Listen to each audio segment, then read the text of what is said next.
ನಮಸ್ಕಾರ ಸ್ನೇಹಿತರೆ. ಮಮತಾ ಬ್ಯಾನರ್ಜಿ ಅವರಿಗೆ ದಿನ ಬೆಳಗಾದ್ರೆ ಇಲೆಕ್ಷನ್ ಕಮಿಷನ್ ನ ಬೈಯುವ ಒಂದು ಕೆಟ್ಟ ಚಟ ಇತ್ತೀಚಿನ ದಿನಗಳಲ್ಲಿ ಅಂಟ್ಕೊಂಡಿದೆ. ನಿಮ್ಗೆ ಗೊತ್ತಿದೆ ಯಾಕೆ ಅವರು ಈ ರೀತಿಯಾಗಿ ಬಿಹೇವ್ ಮಾಡ್ತಾ ಇದ್ದಾರೆ ಅಂತಕೊಂಡು. ಇಲೆಕ್ಷನ್ ಕಮಿಷನ್ ಸದ್ಯಕ್ಕೆ ಪಶ್ಚಿಮ ಬಂಗಾಳದಲ್ಲಿ SIR ಪ್ರಕ್ರಿಯೆಯನ್ನು ನಡೆಸ್ತಾ ಇದೆ. ಅದು ಕೊನೆಯ ಹಂತದಲ್ಲಿದೆ. ಮುಂದಿನ ತಿಂಗಳು ಫ್ರೆಶ್ ವೋಟರ್ ಲಿಸ್ಟ್ ರಿಲೀಸ್ ಆಗುವಂತ ಸಾಧ್ಯತೆ ಇದೆ. ಒಮ್ಮೆ ಈ ವೋಟರ್ ಲಿಸ್ಟ್ ರಿಲೀಸ್ ಆಯ್ತು ಅಂತ ಹೇಳಿದ್ರೆ ಮಮತಾ ಬ್ಯಾನರ್ಜಿ ಅವರಿಗೆ ತುಂಬಾ ಚೆನ್ನಾಗಿ ಗೊತ್ತಿದೆ, ನನ್ನನ್ನ ಇಲ್ಲಿವರೆಗೆ ಸಪೋರ್ಟ್ ಮಾಡ್ಕೊಂಡು ಬಂದಂತಹ ಈ ಅಕ್ರಮ ವಲಸಿಗರು ಯಾರಿದ್ದಾರೆ ಅವರೆಲ್ಲರೂ ಮತದಾನದ ಹಕ್ಕನ್ನ ಕಳ್ಕೊಳ್ತಾರೆ ಅನ್ನೋದು.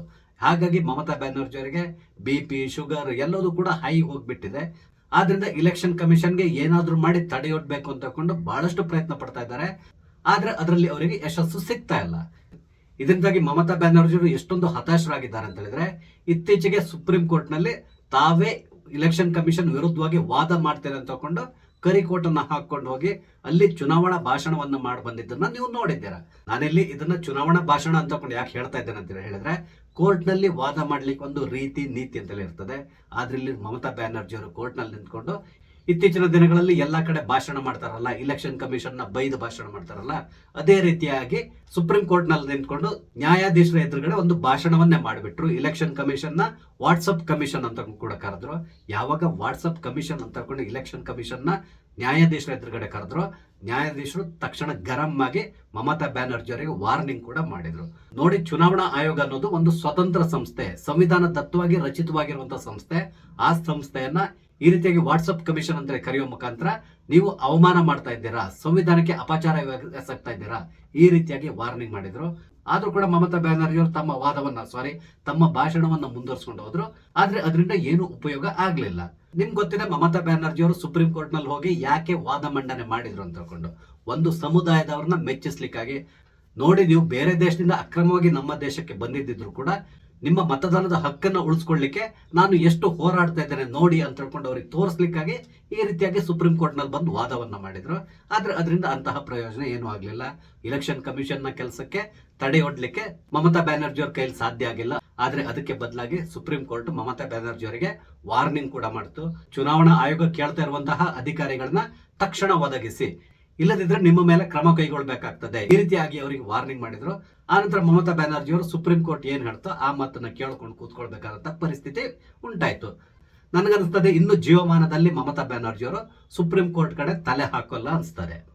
ಅದೇನೇ ಇರಲಿ, ಈಗ ಪುನಃ ಮಮತಾ ಬ್ಯಾನರ್ಜಿ ಅವರು ಚುನಾವಣಾ ಆಯೋಗದ ವಿರುದ್ಧವಾಗಿ ಕಿಡಿಕಾರ್ಲಿಕ್ಕೆ ಶುರು ಮಾಡಿದ್ದಾರೆ. ಇಲ್ಲಿ ಚುನಾವಣಾ ಆಯೋಗಕ್ಕೆ ಅವರು ತುಗ್ಲಕ್ ಕಮಿಷನ್ ಅಂತ ತಗೊಂಡು ಕರೆದಿದ್ದಾರೆ. ಈ ರೀತಿ ಅವರು ಕರೀಲಿಕ್ಕೆ ಕಾರಣ ಏನು ಅಂತ ಹೇಳಿದ್ರೆ, ಇತ್ತೀಚೆಗೆ ಬಾಂಗ್ಲಾದೇಶದಲ್ಲಿ ಚುನಾವಣೆ ನಡೀತು.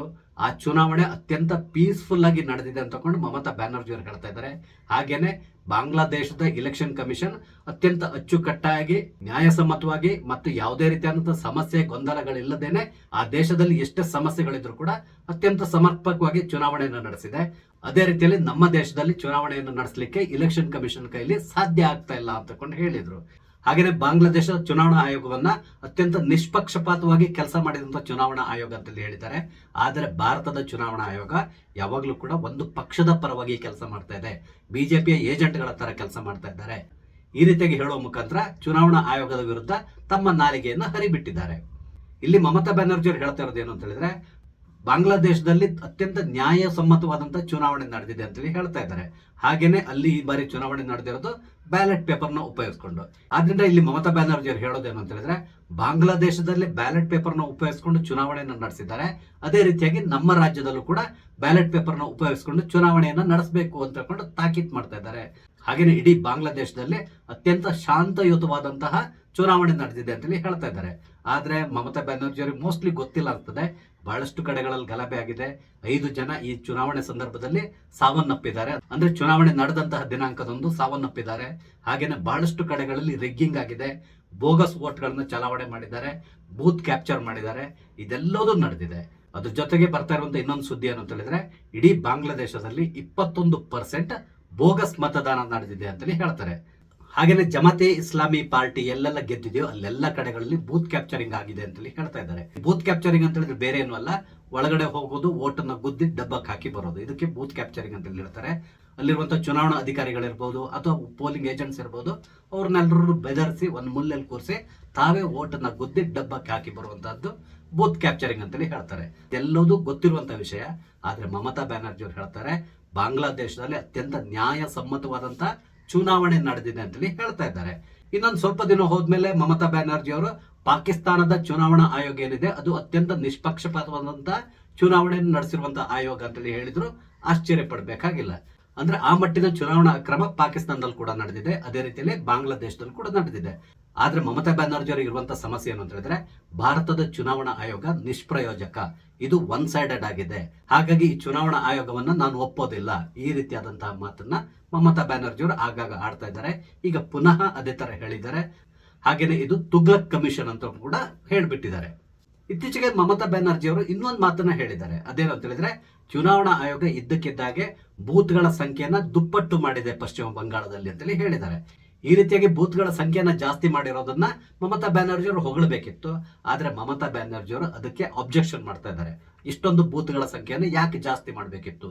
ಆ ಮುಖಾಂತರ ಇಲೆಕ್ಷನ್ ಕಮಿಷನ್ ಅಲ್ಲಿ ಬಿಜೆಪಿ ಪರವಾಗಿ ಕೆಲಸ ಮಾಡ್ತಾ ಇದೆ, ತೃಣಮೂಲ ಕಾಂಗ್ರೆಸ್ ನ ಸೋಲ್ಸ್ಲಿಕ್ಕಾಗಿ ಏನೆಲ್ಲ ಬೇಕು ಎಲ್ಲಾ ಕೆಲಸಗಳನ್ನ ಮಾಡ್ತಾ ಇದೆ, ಈ ರೀತಿಯಾಗಿ ಮಮತಾ ಬ್ಯಾನರ್ಜಿ ಅವರು ಹೇಳ್ತಾ ಇದ್ದಾರೆ.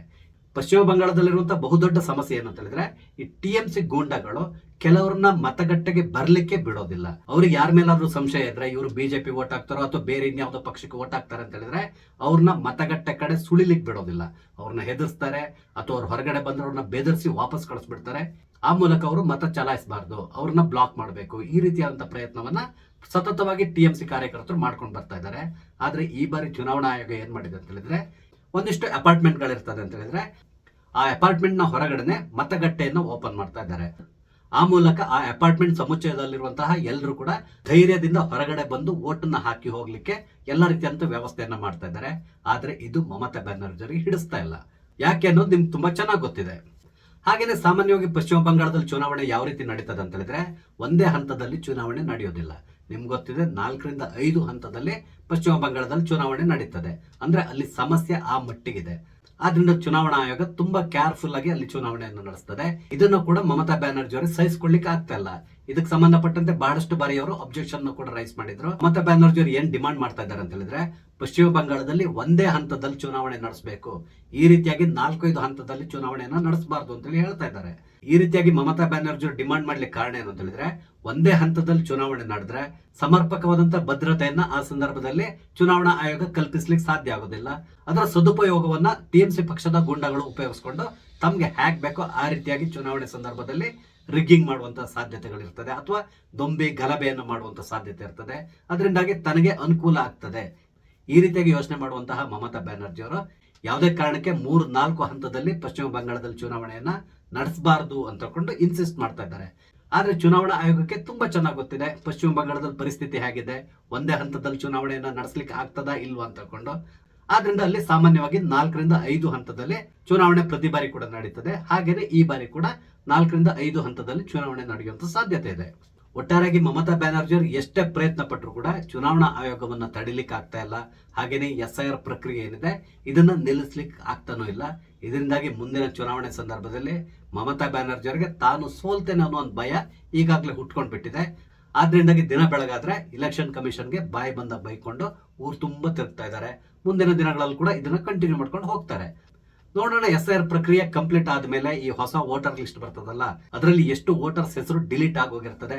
ಅದನ್ನ ನೋಡಿದಾಗ ಮಮತಾ ಬ್ಯಾನರ್ಜಿ ಅವರ ರಿಯಾಕ್ಷನ್ ಯಾವ ಮಟ್ಟಿಗೆ ಇರಬಹುದು ಅಥವಾ ಅವರ ಆಕ್ರೋಶ ಯಾವ ರೀತಿ ಹೊರ ಬರಬಹುದು, ಯಾವುದಕ್ಕೂ ನಾವು ಸ್ವಲ್ಪ ದಿನ ಕಾದ್ರೆ ಸಾಕಾಗ್ತದೆ. ನೋಡೋಣ ಮುಂದೆ ಏನೆಲ್ಲ ಆಗ್ತದೆ ಅಂತ ಹೇಳ್ಕೊಂಡು. ಸ್ನೇಹಿತರೆ, ಈ ಎಲ್ಲ ವಿಷಯಗಳ ಬಗ್ಗೆ ನಿಮ್ಗೆ ಏನ್ ಅನ್ಸ್ತದೆ? ನಿಮ್ಮ ಅನಿಸಿಕೆಗಳನ್ನ ದಯವಿಟ್ಟು ಕಮೆಂಟ್ ಮುಖಾಂತರ ತಿಳಿಸಿ. ಹಾಗೇನೆ ಇಲ್ಲಿ ನಾನು ಹಂಚ್ಕೊಂಡಂತ ವಿಷಯ ಇಷ್ಟ ಆದ್ರೆ ಲೈಕ್ ಮಾಡಿ, ಶೇರ್ ಮಾಡಿ, ದಯವಿಟ್ಟು ನನ್ನ ಚಾನಲ್ ಸಬ್ಸ್ಕ್ರೈಬ್ ಮಾಡಿ. ನಮಸ್ತೆ, ಜೈ ಹಿಂದ್.